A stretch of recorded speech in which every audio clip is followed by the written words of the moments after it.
Welcome, everyone. Imagine for a moment a nation really etched into global consciousness for its sheer natural grandeur and, its deep spiritual roots. We're talking about the majestic Himalayas, the serene birthplace of Buddha, and this vibrant tapestry woven from, countless languages and cultures. It's a land that projects an image of profound peace, ancient wisdom to the world. But beneath this glorious surface, a very different story has been simmering really for decades, a deep-seated frustration that has now reached a powerful, undeniable boiling point. Today, we're embarking on a crucial deep dive into Nepal at a truly pivotal moment. We're exploring a new wave of protests unlike any before, uniquely galvanized by Generation Z. Their demands are clear: justice, transparency, and critically good governance. To guide our understanding, we're drawing our insights from a compelling analysis titled Iche Gen Z Action Kazas, which translates roughly to Gen Z's Movement for Justice and Good Governance in Nepal. This insightful piece by Assistant Professor Damar Singh Saud, published by Holistic Education, offers an expert perspective on the origins, the distinct characteristics, significant challenges, and, the potential trajectory of this transformative movement. Our mission in this deep dive is to truly unpack the intricate layers of this uprising. We'll explore not just what this generation is protesting, but why they've taken to the streets with such conviction. How does their approach fundamentally differ from past political struggles in Nepal? What are the immense challenges they face, both from the established order and maybe from within? And perhaps most importantly, what does this all mean for the future of Nepal and indeed for the broader landscape of civic engagement globally? Get ready to move beyond the headlines and truly grasp the profound why behind this moment. 1. Nepal's enduring paradox, a land of splendor mired in struggle. Okay, let's begin by grounding ourselves in Nepal's unique identity, because the source itself starts with a powerful depiction of the nation. It reminds us of Nepal's incredible natural and cultural endowments. What exactly makes Nepal so unique on the global stage, and how does that uniqueness set the stage for the story we're about to uncover? It's a crucial starting point because it highlights the profound paradox, really, at the heart of our discussion. The source describes Nepal as this beautiful, proud, and diverse country with a unique geography. When you think about that, it's truly remarkable. Within its borders, you find everything from the world's highest peaks in the majestic Himalayas to rolling green hills and down to the fertile southern plains, the Terai. This isn't just a picturesque landscape. This geographical variety has historically fostered an incredible social diversity. So this isn't just about beautiful scenery. It's about how that physical landscape has shaped the very fabric of society, creating this vibrant, multi-layered national identity. Precisely. Socially, it's described as a multiplicity of languages, coexistence of religions, and cultural diversity.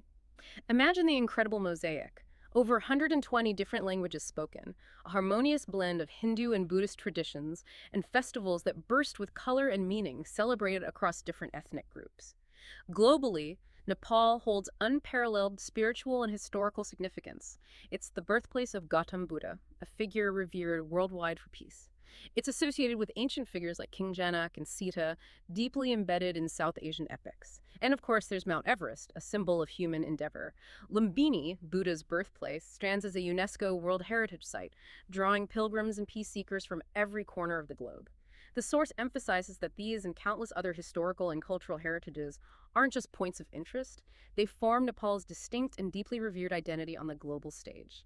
It is, by all accounts, a nation of immense pride and, profound potential. It sounds like a nation blessed with every imaginable gift, almost a spiritual haven. But then, the analysis takes a rather stark turn, highlighting a persistent shadow over this splendor.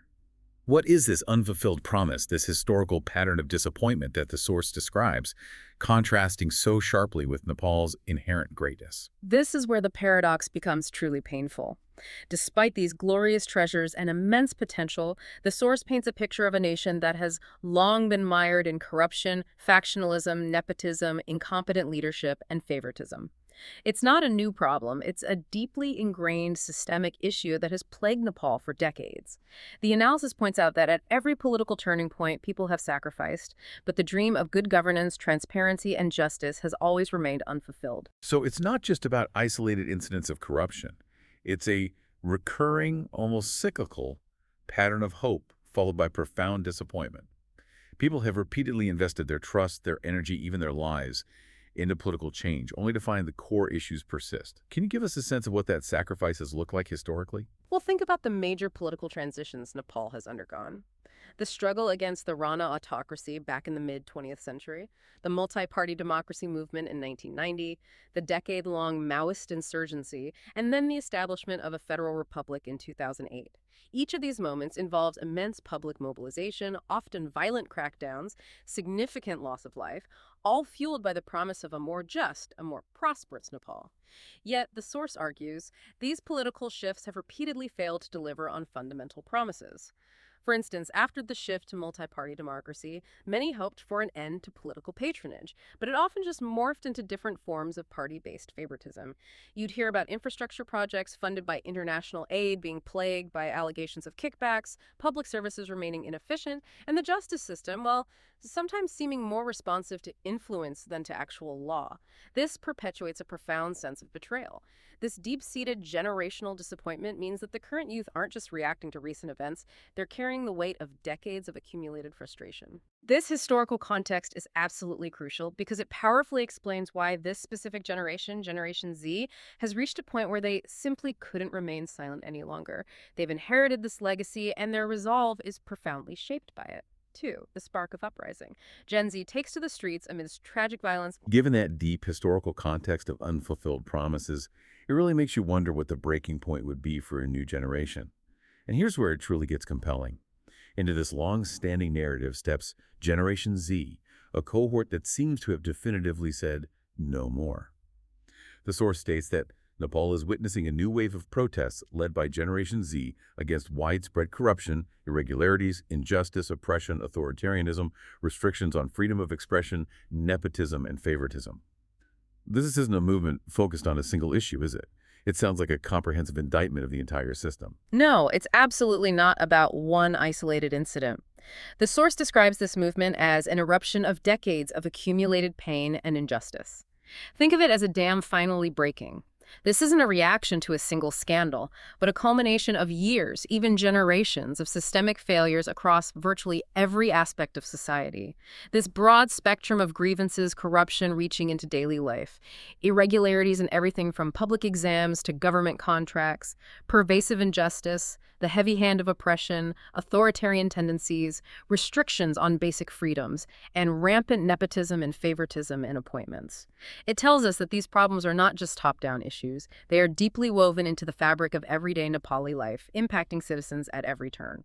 So it's not just some abstract concept of poor governance. It's something that directly affects people's ability to get a job, access healthcare, receive fair treatment, or even speak their minds without fear. How does that accumulated pain manifest into such a unified and powerful call for change? It manifests through lived experience. I mean, imagine a young person who studies diligently for a government job only to see it go to someone less qualified with political connections, or a family trying to get justice for a crime but finding the legal system susceptible to bribes.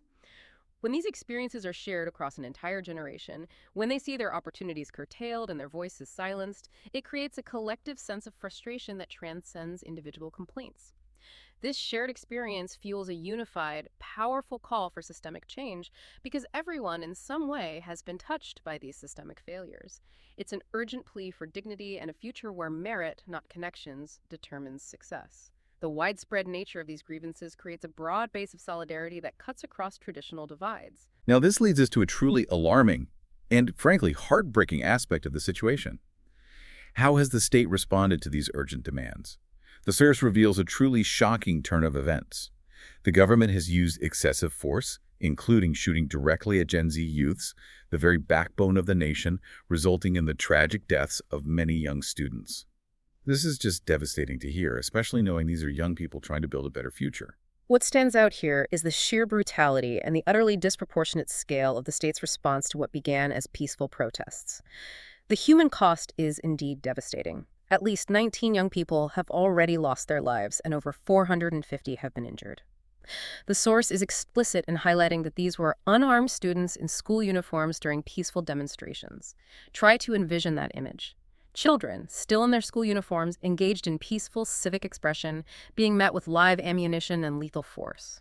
This isn't just a breakdown in crowd control, it's a deliberate act of suppression. And the source even drives home the widespread impact, specifically naming the hospitals where the injured were treated: Trauma Center, Civil, Bir, Everest, KMC, and Patan Health Institute in Kathmandu, along with medical facilities in Dharan, Itahari, Pokhara, and Sudaprashkimi. This isn't an isolated incident in one city. It's a national crisis of violence against youth. Exactly. The mention of these specific hospitals across different regions underscores the national scope of the violence and the severe nature of the injuries. It sends a chilling message about the government's willingness to use extreme force. The source goes further, stating that the act of shooting unarmed children in school uniforms is described as not just an irresponsible act by security personnel, but a crime directly instructed by the political leadership. This is a critical distinction. It shifts the perception from a mere policy failure, or perhaps a lapse in judgment by overzealous security forces, to direct criminal culpability on the part of the political leadership. This accusation implies a deliberate, calculated decision to suppress dissent with lethal force, transforming the narrative from a failing state to one accused of state-sponsored violence in the eyes of the protesters and, increasingly, the international community. So what does this kind of action mean for Nepal standing on the global stage? When a government takes such extreme measures against its own unarmed youth, it inevitably draws intense international scrutiny and carries serious implications beyond its borders, doesn't it? Absolutely. The implications are severe and far-reaching. The source explicitly states these actions violate Nepal's constitution, domestic laws, and international standards such as the Universal Declaration of Human Rights, the Convention on the Rights of the Child, and the International Covenant on Civil and Political Rights. These aren't just minor infringements, they are fundamental breaches of internationally recognized human rights instruments that Nepal has ratified. Such actions risk portraying Nepal globally as a violator of human rights. That's an enormous reputational blow for a country that proudly positions itself as the birthplace of Buddha, a land of peace, spiritual harmony. How could this impact Nepal's long-term international relations? The long-term diplomatic and reputational damage could be immense, far exceeding the immediate crisis. Nepal has historically sought to position itself as a peace-loving nation, a tourist destination known for its breathtaking beauty and spiritual heritage. To be seen as a violator of human rights, especially through the killing of its own unarmed youth, can severely impact its standing in the international community. This could lead to various negative consequences, maybe a reduction in foreign aid, a chilling effect on international investment, a decline in tourism, which is vital to its economy, and perhaps even diplomatic isolation. It forces a fundamental reevaluation of Nepal's identity on the global stage from a place of spiritual sanctuary to a state under intense human rights scrutiny. This tragic and violent response from the state starkly highlights the profound disconnect between the entrenched political establishment and this emerging generation, further fueling the urgency and resolve behind their demands for fundamental change. 3. The DNA of a new generation.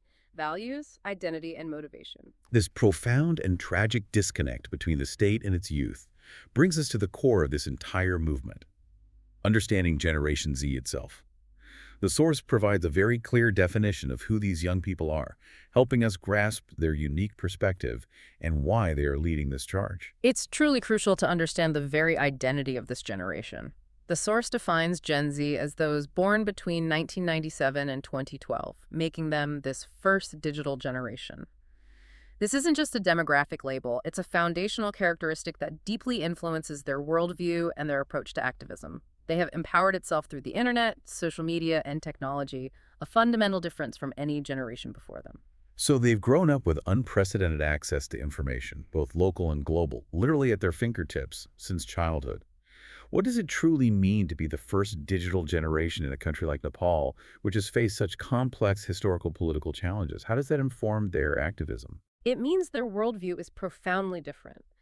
Unlike previous generations who might have been largely reliant on traditional, often state-controlled media or, local narratives, this generation has grown up with immediate global connectivity. They can, at a moment's notice, access news from diverse sources, compare their experiences with those of youth in other countries, and quickly form global networks of solidarity. This constant stream of information and global connectivity shapes their worldview by fostering a critical perspective. They are, for instance, far less susceptible to nationalistic propaganda or state-controlled narrative because they can instantly cross-reference information and see alternative models of governance, justice, and civic engagement from around the world. Their digital fluency allows them to organize rapidly, spread messages virally, often bypassing traditional gatekeepers, and leverage visual content to powerful effect. This technological empowerment is a key differentiator in their ability to mobilize, sustain a movement, and garner international attention in ways previous generations really couldn't. That's a powerful distinction. And it seems their mindset, values, and perspectives differ significantly from older generations precisely because of this digital upbringing. The source indicates their priorities are very specific, almost a moral compass for their movement. Precisely. Their values are not merely a reactive response to the current situation, but are deeply held principles that guide their actions. They prioritize justice, equality, human rights, environmental protection, diversity, and good governance. What's particularly significant and truly sets them apart is the source's observation that their movement is not for personal gain, but for collective welfare and long-term societal transformation. That's a huge contrast with the narrative often associated with older political factions, which the source suggests have often been focused on personal or partisan interests, effectively replacing one corrupt elite with another. Gen Z, on the other hand, is explicitly stated to be focused on collective welfare. How might this fundamental difference in values sustain their movement where others have faltered, and what does it suggest about their resilience? This shift from individual or partisan gain to collective welfare is a profound ideological pivot for Nepali politics. When a movement is driven by a genuine commitment to broad societal improvement rather than, say, the ascension of a particular leader or party, it inherently gains a different kind of legitimacy, moral authority, and resilience. They're not looking to get rich or gain power for themselves. They are looking for fundamental systemic changes that will create a better Nepal for everyone. This shared, almost altruistic goal fosters an incredibly strong sense of unity and purpose, making them far harder to divide, co-opt, or discredit by the existing political establishment. Their resilience comes from this moral clarity. They are fighting for principles, not positions, and that makes them immensely difficult to compromise or buy off. They understand that true societal transformation requires a long-term commitment beyond immediate political wins. This generation is renowned for its digital fluency, often communicating and organizing through social media. But the source notes that their awareness has driven them from social media into the streets in active protest. This isn't just online activism, is it? It's a leap from clicks to concrete action. No, it's clearly not just online activism, and that's a critical point to highlight. While their digital tools are vital for coordination and awareness, their movement demonstrates a powerful and decisive transition from online discourse to real-world, tangible action. They are actively questioning whether national leadership exists merely for power and wealth or for service, responsibility, and protection of people's rights. And their collective answer is definitive. We can no longer be deceived. This statement carries immense weight, signifying a generational break from past acceptance, resignation, or maybe the hope that simply waiting would bring change. We can no longer be deceived. That's a potent declaration. What does this transition from online awareness and organization to actual street action signify about the depth of their commitment and their perceived failure of traditional political channels? It signifies that for this generation, the digital realm, while excellent for information dissemination and rapid mobilization, is ultimately insufficient for the depth of change they seek. Their physical presence in the streets is a profound declaration of commitment, a willingness to face direct confrontation, injury, or even death, as we've tragically witnessed. This physical presence amplifies their message exponentially and puts direct, undeniable pressure on the government in a way that online petitions or social media trends alone simply cannot. The "we can no longer be deceived" sentiment articulates their stark break from past generational acceptance because they've seen the cycle of unfulfilled promises repeated time and again. Their access to historical information, amplified by global comparisons, makes them acutely aware of how previous movements were co-opted or diluted. They've decided that simply observing and discussing online is no longer enough. Direct, visible action, even at great personal risk, is necessary to force a fundamental break from the entrenched political culture. This unique generational identity directly translates into a different, more resolute kind of political engagement, one that demands a complete overhaul of the status quo. 4. A movement apart. Breaking the cycle of old politics and awakening civic consciousness. That distinction in their approach is absolutely key. The source draws a very clear line between this Gen Z uprising and Nepal's previous political movements. What fundamentally makes this one so different from what has come before? A critical observation here is that the source explicitly contrasts this current movement with past struggles. It states, Unlike past political movements, which were largely driven by partisan or personal interests and resulted in the repetition of the same corrupt practices, the Gen Z uprising is focused on the nation's collective interest. This isn't a minor difference, it's a foundational shift in motivation and objective. So if history shows that previous movements often just replaced one corrupt elite with another, leading to a continuation of the same problems under new management, how does Gen Z's laser focus on collective interest and a system built on justice, transparency, good governance, and meritocracy attempt to break that deeply ingrained cycle? What's their strategy for avoiding that trap? Well, it's a deliberate attempt at a fundamental paradigm shift. By prioritizing collective interests and demanding a system built on true justice, transparency, robust good governance, and meritocracy, Gen Z is directly challenging and attempting to dismantle the very foundations of the old political order. Think about it. Previous movements, often spearheaded by established political parties, might have aimed to capture power for their specific faction. This led to a new set of individuals benefiting from the system, rather than truly changing the system itself for the benefit of all. Gen Z, being largely independent of these deeply entrenched partisan structures, is uniquely positioned to demand systemic reform that genuinely benefits all citizens, not just a select few or the party in power. Their demands aren't primarily about who holds power, but about how power is wielded, why it's wielded, and for what purpose. They're trying to inject a new moral imperative into Nepali politics, hoping to create a self-correcting ethical system rather than one perpetually susceptible to corruption, patronage, and elite self-interest. It's a long game they're playing, aiming for deep structural change. If we connect this to the broader societal impact, the movement is described as having awakened civic consciousness. This isn't just about the youth anymore, is it? It sounds like it's inspiring a much wider segment of Nepali society to reevaluate their roles. Absolutely. The awakening of civic consciousness is a profound societal shift, perhaps one of the most significant long-term impacts of this movement. The source notes that many people are abandoning their servile mentality, rejecting blind party loyalty, resigning from memberships, and independently standing against wrongs in society. This illustrates a deep-seated disillusionment with the traditional political establishment that is now bubbling up across the entire population, cutting across age and class. Imagine individuals who have been lifelong party members, perhaps even benefiting from their connections, or those who have always voted strictly along party lines out of tradition or perceived obligation, now actively choosing to denounce their parties in public or even resigning their memberships.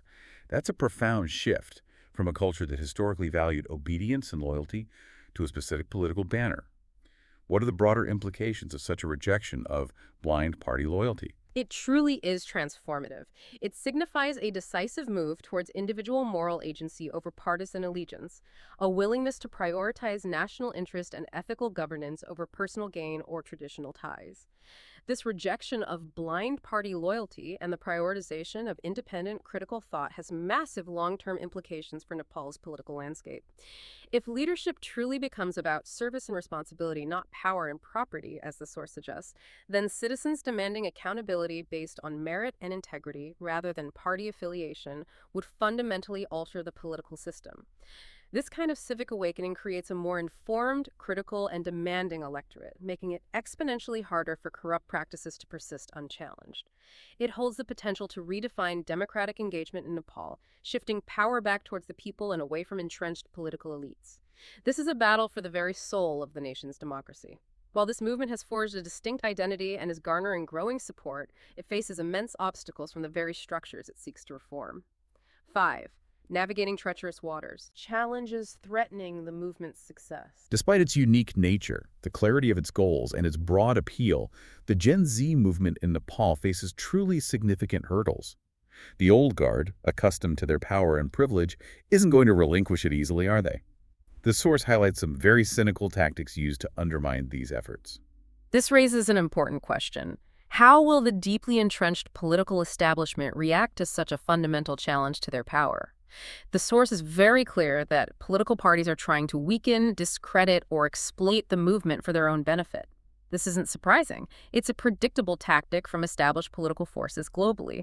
There's a consistent, almost playbook-like pattern where old political parties largely ignore public interest and the demands for reform while in power, only to then start pretending to advocate for youth and citizens while in opposition. That's a classic political maneuver, isn't it? Co-opting or discrediting movements when they pose a threat to the status quo, only to pay lip service to their ideals when it's politically convenient or when they're out of power and seeking to regain it. It highlights a deeply cynical and self-serving political strategy. Can you elaborate on how these tactics typically manifest in Nepal? Well, they manifest in various insidious ways. When the movement gains momentum, you might see senior politicians suddenly issue statements in support of the youth, trying to portray themselves as allies, even if their past actions completely contradict this. This attempts to co-opt the movement's energy and direct it towards their own partisan ends, effectively diluting its independent message. Or, when facing severe criticism, they might attempt to discredit the movement by labeling it as politically motivated, maybe as an unpatriotic, foreign-backed agenda, using state-controlled media or sympathetic outlets. Their survival often depends on maintaining the status quo, which fundamentally means resisting genuine systemic change that threatens their power base. This is a battle not just of ideas, but of strategic political maneuvering designed to neutralize popular dissent. Beyond direct opposition from the establishment, what internal challenges might the movement face? The source points to potential risks from within, which can often be even more insidious and harder to combat. This is a critical point that speaks to the vulnerabilities of any protest movement, especially one that is largely decentralized and organically grown. The source notes there is evidence of party-directed groups infiltrating protests and inciting violence to derail the movement. This is a classic tactic used by those wanting to discredit a peaceful movement. Introduce agents provocateurs, incite property damage or clashes, and then point to the resulting chaos as proof that the movement itself is violent, unruly, and therefore illegitimate. Furthermore, it warns that weak leadership and poor strategy among protesters themselves could also pose risks. How can a decentralized youth-led movement, which often prides itself on being leaderless or having distributed leadership, effectively protect itself from infiltration and maintain its nonviolent collective focus? The call for discipline, clear strategies, transparent and capable leadership, and internal unity is critical. What are the specific dangers if these internal safeguards are not rigorously maintained? The dangers are profound and can quickly unravel a movement. Without strong discipline, infiltrators can easily provoke clashes with security forces, giving the state the exact pretext it needs for further violent crackdowns and, frankly, a public relations victory. If there are no clear strategies, the movement can lose focus, its demands can become diluted, and its energy can dissipate without achieving concrete, actionable goals. Imagine a movement where different factions start pulling in different directions. Its impact is immediately lessened. Poor or untransparent leadership, even at a distributed level, can breed distrust among participants and make the movement susceptible to being co-opted, corrupted, or simply losing direction from within, effectively replicating the very problems they're fighting against. And without internal unity, the movement can fracture along regional, ethnic, or ideological lines, becoming less effective and easier for the political establishment to sideline and ultimately ignore. Maintaining these internal safeguards is not just important, it's absolutely existential for the movement's long-term success and its ability to resist both external pressure and internal sabotage. Despite these very real challenges, the movement draws immense strength from an incredibly wide base of support, both at home and abroad. 6. A broadened chorus. Widespread support and the international spotlight. What's truly fascinating here is the sheer breadth of support this movement is garnering. It's not confined to Nepal's borders. The source makes it clear that this is resonating globally, demonstrating a new kind of solidarity in the digital age. Indeed. A significant strength, and perhaps a key to its potential resilience, lies in its widespread endorsement. The source highlights that not only citizens within Nepal, but also the diaspora abroad have openly endorsed it, and crucially, these discussions have reached international forums via social media. This suggests a truly globalized form of solidarity, where Nepal's living abroad can leverage social media to amplify the message, share real-time information, and draw international attention, effectively bypassing traditional media gatekeepers. It's a powerful testament to the digital age transforming activism. Absolutely. The digital fluency inherent to Gen Z means they're not limited by national borders in terms of building support and awareness. The Nepali diaspora plays an absolutely crucial role here, acting as vocal advocates and powerful amplifiers on the global stage. They actively use platforms like X, Facebook, and Instagram to share information, organize events, rally support, and lobby international bodies and governments. This global reach significantly broadens the pressure on the Nepali government, making it much harder for them to simply contain or ignore the protests within their own borders. It's a distributed network of advocacy that leverages the power of interconnectedness. And it's not just the diaspora. The movement is gaining significant intellectual and public backing at home, too. The analysis points at intellectuals, conscious citizens, journalists, artists, and the diaspora joining hands with the youth as signifying a powerful, diverse coalition. This brings a new layer of legitimacy and depth to the movement. When you have not just the raw energy of the youth, but also the intellectual class contributing critical analysis, journalists who can rigorously document and report events, artists who can create powerful and memorable symbols of dissent, and conscious citizens who lend their experience and credibility, the movement's influence is likely to expand far beyond the streets, into ideas, debates, and national consciousness. This broad and diverse coalition provides a crucial layer of protection and legitimacy that pure street protests might otherwise lack. It makes it exceedingly difficult for the government to simply dismiss the movement as a fringe element, a fleeting youth rebellion, or merely a law and order problem. This diverse support lends significant weight to their demands and ensures their message penetrates all layers of society, from academic institutions to remote villages. The tragic events we discussed earlier, the shootings of unarmed students, have clearly resonated internationally, drawing global condemnation. What kind of specific global attention has this drawn? And what are the tangible consequences for Nepal as a nation? This is a critical dimension of the movement: international accountability. The source unequivocally states that the recent tragic shootings have already drawn global attention to Nepal, and the killing of innocent youth has brought Nepal under intense criticism as a violator of human rights. This isn't just a risk anymore, it's becoming an undeniable reality on the international stage. So the international community, including major human rights bodies, is really watching now, and perhaps even engaging directly. Precisely. Public demands are growing rapidly for impartial investigation and strict punishment of perpetrators. Youth activists, recognizing the power of this external spotlight, have been very strategic. They've urged international human rights organizations, the United Nations, the European Union, Amnesty International, and others to hold the Nepali government accountable. Man, how significant is this international pressure in influencing the Nepali government's actions? It can be immensely powerful. While governments might resist internal pressure, external pressure can compel them to at least appear to address the situation, if not genuinely change their policies. Because continued disregard for human rights can lead to diplomatic isolation, withdrawal of vital foreign aid, trade restrictions, and a severe reduction in international investment in tourism, all critical for Nepal's struggling economy. The source highlights the gravity of this. Failure to ensure justice for these heinous acts risks a repeat of such inhumane crimes. Without accountability, the cycle of violence and impunity is almost guaranteed to continue, exacerbating the crisis and further damaging Nepal's international standing for generations to come. This global spotlight, coupled with the internal shift in civic consciousness, intensifies the demand for new, honest leadership.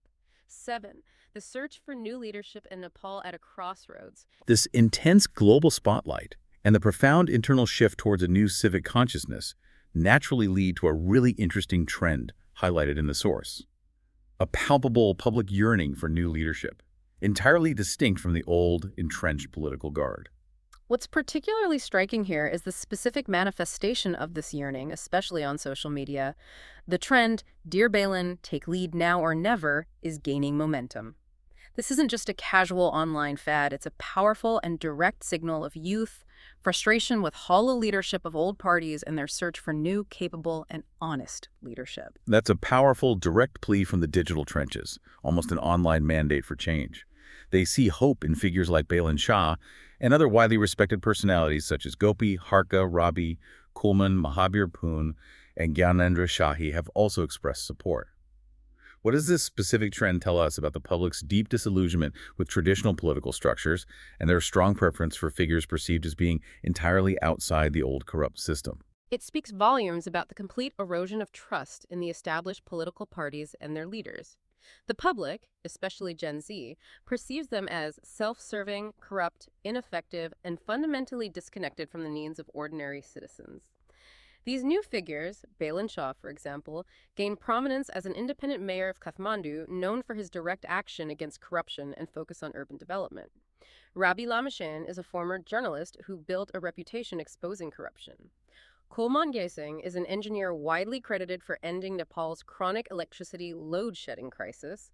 These are individuals who are seen as outsiders, who have demonstrated tangible competence, integrity, and a clear focus on public service rather than partisan politics or personal enrichment. Their perceived lack of traditional political baggage, their fresh approach, and their track record of delivering results makes them incredibly appealing. The source implies that the active involvement and endorsement of such widely respected leaders could make the movement's success more likely, opening a credible path toward truly ending corruption, injustice, and authoritarianism. This is because these figures bring not only credibility and organizational experience, but also offer a different model of leadership that resonates deeply with the movement's core values of transparency and service. This confluence of historical disappointment, a new generation's resolve, and a yearning for fresh leadership raises a crucial question. Given all these powerful dynamics, where does Nepal stand now? The source presents a very stark choice, depicting the nation truly at a critical crossroads. If we connect this to the bigger picture, the source paints a very clear and dramatic picture of Nepal's current situation. It states unequivocally, Nepal now stands at a crossroads. One path leads deeper into the darkness of corruption, oppression, nepotism, and factionalism, while the other opens toward good governance, transparency, and a prosperous future. This isn't a subtle or nuanced choice. It's a stark, existential binary, a decision that will define the nation for generations. So how does the Gen Z movement represent the very foundation for this potential prosperous future? And what specifically is required for this vision of good governance and transparency to be realized, for Nepal to definitively choose that second, brighter path? The Gen Z movement is presented as the foundational catalyst for that prosperous future, precisely because it embodies the values of justice, transparency, accountability, and collective welfare values that are absolutely central to good governance. However, the source emphasizes that the movement must not remain only a youth-led struggle. It must become a collective campaign of all Nepalis. This means expanding beyond the youth to include a vast and influential coalition. Intellectuals, conscious citizens, students, teachers, professors, employees, artists, journalists, the general public, and the diaspora. This isn't just about showing passive solidarity, it's about active, unified participation from every single segment of society. What does it truly mean for society as a whole to rise against the hypocrisy and selfishness of old political parties, for this movement to become truly decisive? It means nothing short of a massive, widespread shift in societal consciousness and collective action, where individuals actively prioritize national interests and ethical governance over their personal allegiances or any perceived benefits from political connections. It requires a societal-level rejection of the old, corrupt ways, forging a unified front that is too large, too committed, and too morally resonant to be ignored, co-opted, or suppressed by the entrenched powers.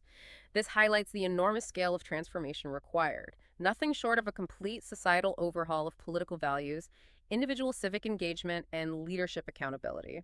This collective vision needs clear objectives, and the Gen Z movement has indeed put forward specific demands to guide this transformation. 8. Gen Z's concrete demands and the imperative of collective unity. The Gen Z movement, as we've established, is not just about expressing general grievances. They have articulated concrete, actionable demands. The source highlights their unwavering commitment to these goals, despite the extreme violence and repression they've faced. What's truly striking here is the sheer resolve and resilience demonstrated by this generation, even in the face of lethal force.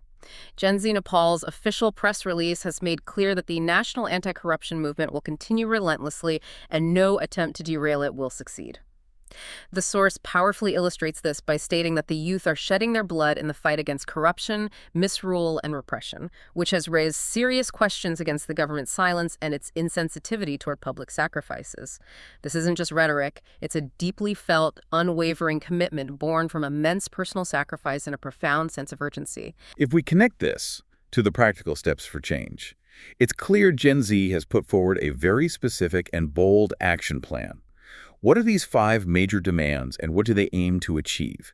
These don't sound like minor reforms. They sound like a complete overhaul of the political system. You're absolutely right. These are indeed radical systemic demands aimed at fundamentally restructuring the political landscape and directly addressing the historical cycle of unfulfilled promises and entrenched corruption. The source lists 5 major demands, each with profound implications. First, the demand for dissolution of parliament. This isn't merely about reshuffling positions. It would immediately halt all current legislative processes and force a complete political reset, effectively dismissing the entire current government and the legislative body that they view as illegitimate, corrupt, and ineffective. It's a declaration that the current political apparatus has failed beyond repair. Wow, okay. That's huge. Exactly. Second, closely related, is the call for the collective resignation of lawmakers.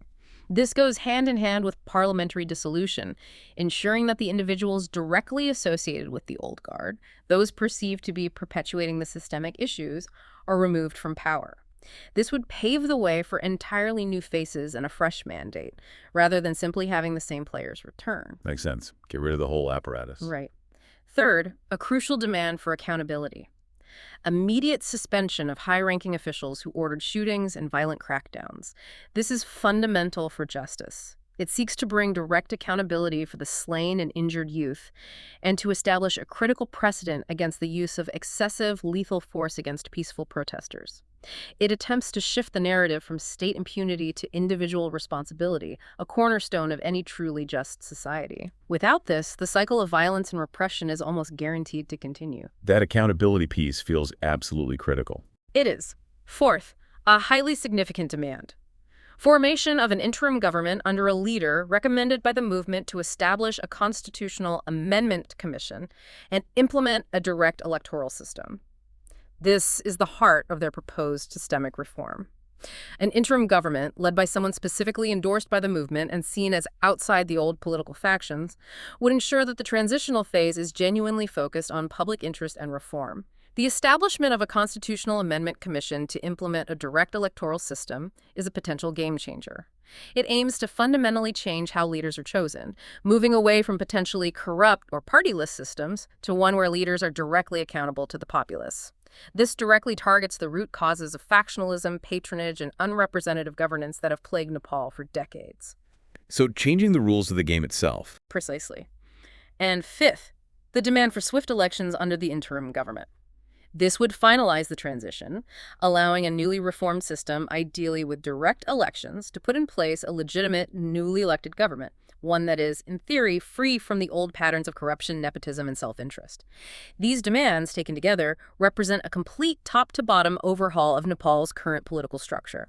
They aim to address not just the symptoms of misgovernance, but the foundational issues. If met, their immediate implications would be a massive disruption to the established political order, while long-term, they aim to create a more transparent, accountable, and just democratic system, a dream that has, until now, tragically remained unfulfilled for generations of Nepalese. So what does this all mean for you, the individual Nepali citizen, or indeed for anyone observing this profound struggle from afar? The source ends with a powerful, almost spiritual plea asking for a fundamental shift in individual mindset and moral courage. What's truly compelling here is how the source brings the entire discussion back to individual responsibility and the imperative of moral courage. To genuinely end corruption, injustice, and discrimination, it states that all segments of society, students, teachers, professors, employees, and the general public, must abandon the mentality of servitude, reject blind loyalty to any political party, and instead let their own conscience guide them in distinguishing right from wrong. That's a call to profound individual transformation, isn't it? It requires a brave, perhaps even risky step for many. They must resign from party memberships and independently and rationally stand on the side of truth, justice, and citizens' rights. What kind of societal transformation would be required for such a widespread shift in individual conscience and action, and what are the potential consequences if this call goes unanswered? It absolutely is a call for nothing less than a moral and ethical regeneration of Nepali society. What kind of transformation? It would mean dismantling decades of political patronage systems, overcoming deep-seated fears, and breaking away from ingrained loyalties that often define social and economic opportunities. It would require immense courage from countless individuals to prioritize principles, national interest, and ethical governance over their personal allegiances or the potential benefits from political connections. This is a profound cultural shift that challenges the very foundations of how power has traditionally operated. The potential consequences of not embracing this call, of remaining silent or clinging to old loyalties, are dire. The source implies a continued slide deeper into darkness, a perpetuation of the very suffering, injustice, and lack of opportunity that Gen Z is bravely fighting against. It's a stark, defining choice for every Nepali citizen, one that will determine the nation's trajectory for decades to come. Outro. We've journeyed through the breathtakingly beautiful yet deeply challenged landscape of Nepal, witnessed the tragic yet incredibly determined rise of Generation Z. We've delved into their unique values, understood the breadth and depth of their demands, and explored the immense stakes at this critical juncture. This has been a truly profound, deep dive into a movement that isn't just seeking reform, it's actively seeking to redefine democracy itself and to fundamentally reshape an entire nation's future. The source leaves us with a truly provocative and urgent thought, a final call to action. If we remain silent today, our country will be pushed deeper into darkness. But if we rise together with Gen Z, Nepal can move toward a new era based on justice, transparency, equality, and good governance. The sacrifices of our youths must not go in vain. This raises an essential question for all of us. What responsibility does society as a whole bear for the future direction of Nepal? And how might this courageous movement inspire similar shifts in civic consciousness and the unwavering pursuit of justice in other parts of the world, wherever such struggles for dignity and accountability are being fought? For truth, for justice, and for the future, the source calls upon all to unite. The success of this movement in Nepal will not only liberate a nation from present suffering, but also provide future generations with an environment of equality, opportunity, and justice. This isn't just a story about Nepal. It's a powerful testament to the enduring human spirit's universal quest for dignity and accountability, a battle being fought by a new generation determined to inherit and indeed build a better world.